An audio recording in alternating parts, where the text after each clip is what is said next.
Assalamualaikum warahmatullahi wabarakatuh. Selamat sore untuk kita semuanya. Semoga kita semuanya dalam keadaan keberkahan dan diberikan kesuksesan selalu oleh Tuhan Yang Maha Kuasa. Oke, pada kesempatan kali ini kita akan berbincang-bincang dengan Direktur Utama PT Sarinah, yaitu Ibu Fety Kuartati. Pada kesempatan ini kita akan mengupas tuntas bagaimana transformasi bisnis yang mana hingga sekarang ini masih terus survive, terus sustainable, bahkan ini sudah berumur 60 tahun semenjak pertama kali didirikan oleh Bapak Presiden, yaitu Bapak Soekarno. Baik, kita langsung saja ke Ibu Direktur, yaitu Ibu Fety. Ibu boleh diceritakan bagaimana keadaan Sarinah, bisnis Sarinah sekarang, bahwa sekarang ini sudah berumur 40 tahun dan tetap survive, tetap sustainable. Kalau boleh dijelaskan ini kondisi bisnisnya sampai sekarang bagaimana, Ibu? Baik, makasih Mas Ridwan. Kalau kita bicara umur, memang umurnya Sarinah sudah cukup banyak ya, 60 tahun, sejak didirikan tahun 62. Betul. Nah, secara kondisi bisnisnya seperti apa, ini yang berubah setiap periode, karena memang terutama menyambung kondisi ekonomi ya, apalagi sekarang sejak pandemi, memang semua perusahaan sedang merevamp bisnisnya ya, merubah strateginya supaya bisa survive. Nah, Sarinah Tamrin khususnya di 2 tahun terakhir ini melakukan transformasi, tidak hanya bisnis tapi overall transformasi, sehingga kalau dibilang seperti apa bisnis sekarang, tentu ini adalah bisnis yang kita bisa anggap refresh, baru, dan juga perlu waktu untuk mencapai maksimum. Jadi ada beberapa kategori yang sudah sesuai target, ada yang masih berusaha mencapai target, ada yang baru dibuka. Jadi memang kombinasi dari bisnis portfolio Sarinah yang membuat Sarinah survive sampai sekarang dan juga di masa yang akan datang. Ya, berarti kalau boleh tahu ini sejak zaman era Soekarno sampai sekarang ini kan yang berubah itu hanya proses bisnisnya ya, Bu ya. Nah, itu perubahannya itu boleh dijelaskan, Bu, seperti apa hingga sekarang itu bagaimana? Kalau dari konsep bisnis memang awalnya atau core bisnisnya adalah retail. Oke. Kemudian di perjalanannya ada bisnis baru seperti trading, lalu ada bisnis properti, dan bahkan sekarang kita semua kembali ke core bisnis Sarinah sebagai retail. Jadi retail bisnisnya yang terus dikembangkan sehingga ini bisa menjadi core bisnis. Nah, saat ini selain retail tetap masih dipertahankan bisnis trading dan bisnis properti, plus tugas baru dari pemerintah ya, melalui holding pariwisata, di mana Sarinah sebagai member daripada e-Journey tugasnya menjadi retail management di area-area retail yang dimiliki oleh BUMN atau dimiliki pemerintah. Nah, ini yang berbeda dari sebelumnya hanya sifatnya department store atau dulu bahkan namanya Toserba. Sekarang fungsinya sudah melebar menjadi retail operator, bahkan di kemudian hari bisa menjadi the biggest retail operator karena premises yang dimiliki oleh BUMN dan pemerintah sangat banyak. Luar biasa para pemirsa. Jadi transformasi bisnis Sarinah dari dulu sampai sekarang ini ternyata sudah sangat mengalami transformasi bisnis. Bahkan sekarang sudah merambat ke dunia trading ya, Ibu ya.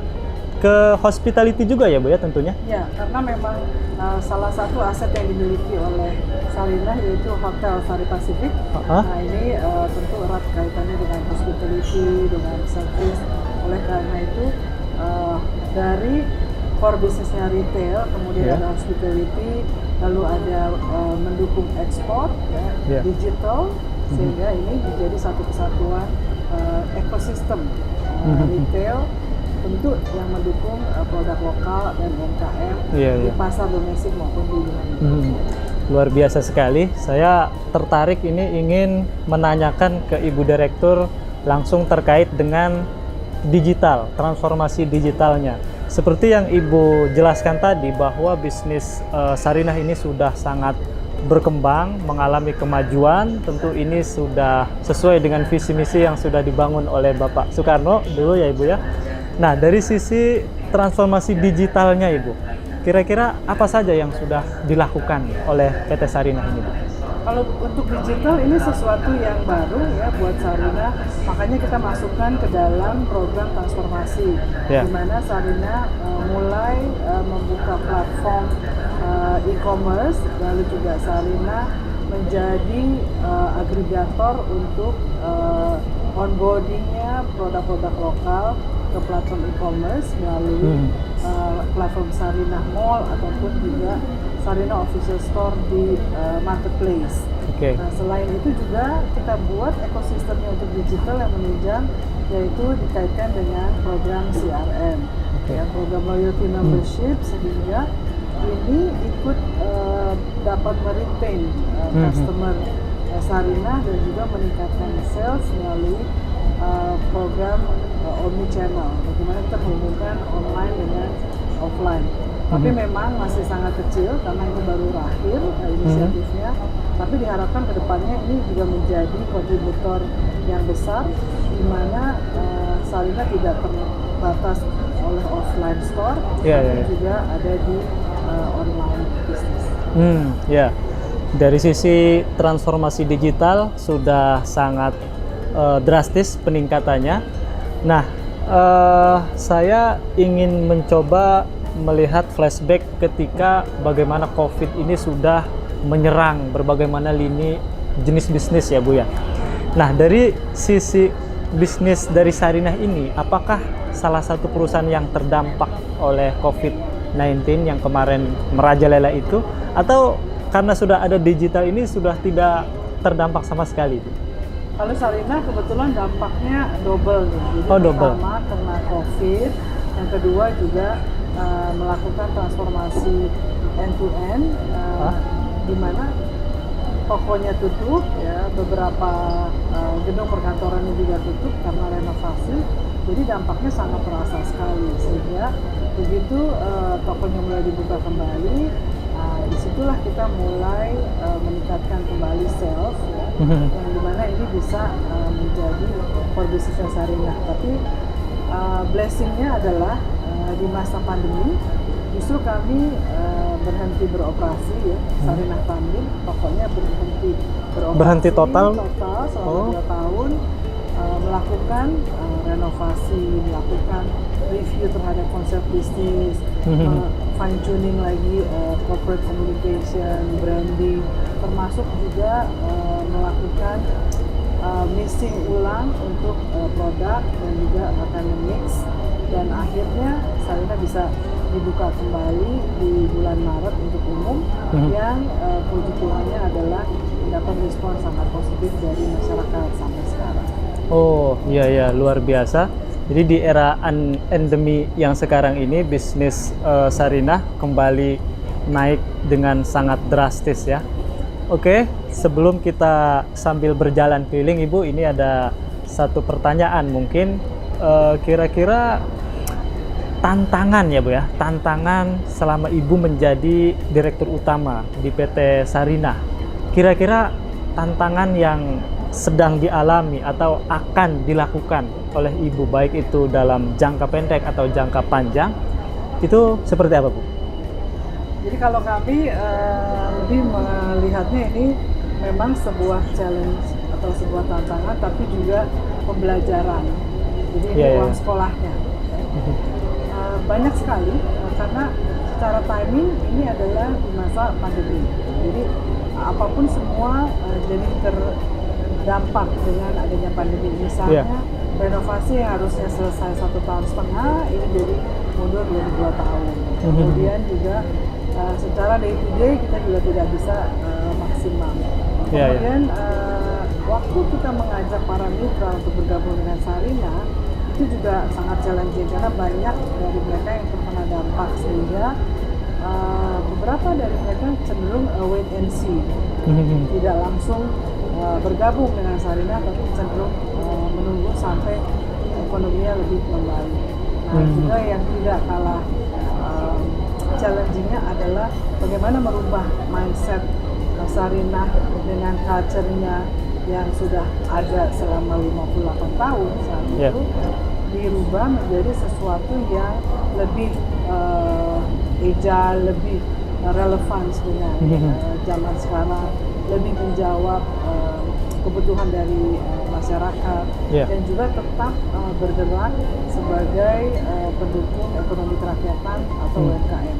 Nah, ini yang sangat membuat akhirnya kita harus bekerja dengan sangat effort, dengan sangat benar-benar komit untuk mendeliver apa yang sudah diberi, yang sudah diarahkan dari pemerintah untuk membuat Sarinah bangkit, Indonesia mempunyai nation brand, dan Sarinah menjadi destination. Oke, luar biasa jawabannya dari Ibu Direktur. Sebelum kita lanjut, ini kita akan mencoba ke view yang lebih menarik, yaitu ke view batik warisan. Kita langsung saja ke situ. Baik, para subscriber, pemirsa, dimanapun berada, kita bersama Ibu Direktur Utama sedang berada di depan batik warisan. Tepatnya ini berada di dalam Sarinah ya. Saya ingin menanyakan kepada Ibu, karena melihat Sarinah sekarang ini berbeda, sangat berbeda dengan dulu, tentunya dengan berbagai macam renovasi ya Bu ya. Boleh ini Ibu diceritakan apa saja yang sudah direnovasi, dan saya ingin melanjut ke kira-kira milenial di sini itu seberapa penting gitu Bu, atau ada berapa banyak? Karena ketika saya masuk ini ternyata ada di sini milenialnya banyak sekali gitu Bu. Ya Ibu silahkan. Kalau kita bicara renovasi gedung ya Mas, jadi bagaimana Sarinah itu bisa merepresentasikan Indonesia, tapi dikemas dengan cara modern, karena image Sarinah yang jadul, yang tua, yang kelihatannya tidak menarik anak-anak muda, itu bagaimana kita translate ke dalam visual dari gedung itu sendiri.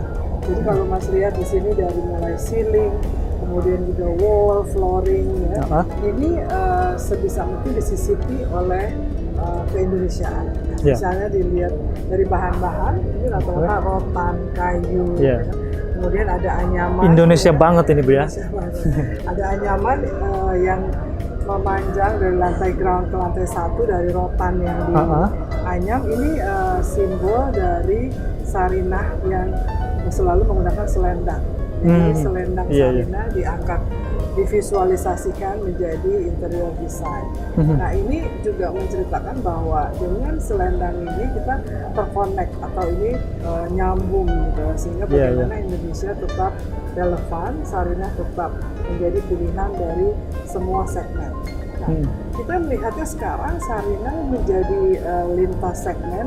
Jadi segmen milenial ada, segmen yang lebih mature juga ada, dan bahkan quite surprisingly 75% dari pengunjung Sarinah itu adalah grup-grup anak muda atau milenial. Tidak heran tadi Mas lihat banyak sekali anak-anak muda. Kenapa mereka sekarang tertarik ke Sarinah dibanding sebelumnya? Karena Sarinah yang baru ini memberikan fitur-fitur yang sebelumnya tidak ada, yang menarik buat anak-anak muda. Misalnya kita punya amphitheater yang setiap hari ada pertunjukan live, ya, ada musik, ada tari-tarinya, tradisional. Setiap hari itu Bu ya? Setiap hari, Senin sampai Minggu. Nah, ini yang dibuat secara open ya, secara gratis, sehingga mereka pun juga tidak merasa terintimidasi dan merasa seperti di rumah. Itu akhirnya membuat mereka melihat Sarinah menjadi salah satu destinasi untuk dikunjungi. Ya, luar biasa. Jadi memang Sarinah ini sudah bukan hanya sekedar perusahaan ya Bu ya, tapi ini merupakan tempat wisata atau destinasi bagi kalangan milenial, anak-anak muda yang mungkin ketika misalkan di dalam pekerjaan kantornya merasa oh kita jenuh juga Bu ya, boring gitu, akhirnya mencari inspirasi, mencari ide dengan berkunjung ke Sarinah. Cuci mata paling enggak. Cuci mata paling enggak. Oke, kita sekarang masih berada di Sarinah, tentunya bersama Ibu Direktur Utama yaitu Ibu Fety. Di depan quotes dari Soekarno langsung, ini akan saya bacakan. Dialah yang mengajariku untuk mengenal cinta kasih. Sarinah mengajariku untuk mencintai rakyat, masa rakyat, rakyat jelata. Ini adalah quotes penting dari Bapak Presiden kita, yaitu Bapak Soekarno, yang mana ini salah satu dari hasil inspirasi Bapak Soekarno.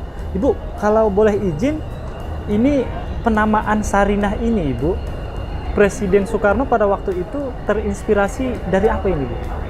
Jadi nama Sarinah ini diambil dari nama pengasuh Bung Karno saat beliau kecil. Oh, nama Jadi pengasuh. Bu Sarinah ini banyak sekali memberikan value-value kepada Bung Karno, yang akhirnya Yeah. Bung Karno abadikan namanya sebagai department store pertama di Indonesia dan juga gedung pencakar langit pertama di Indonesia.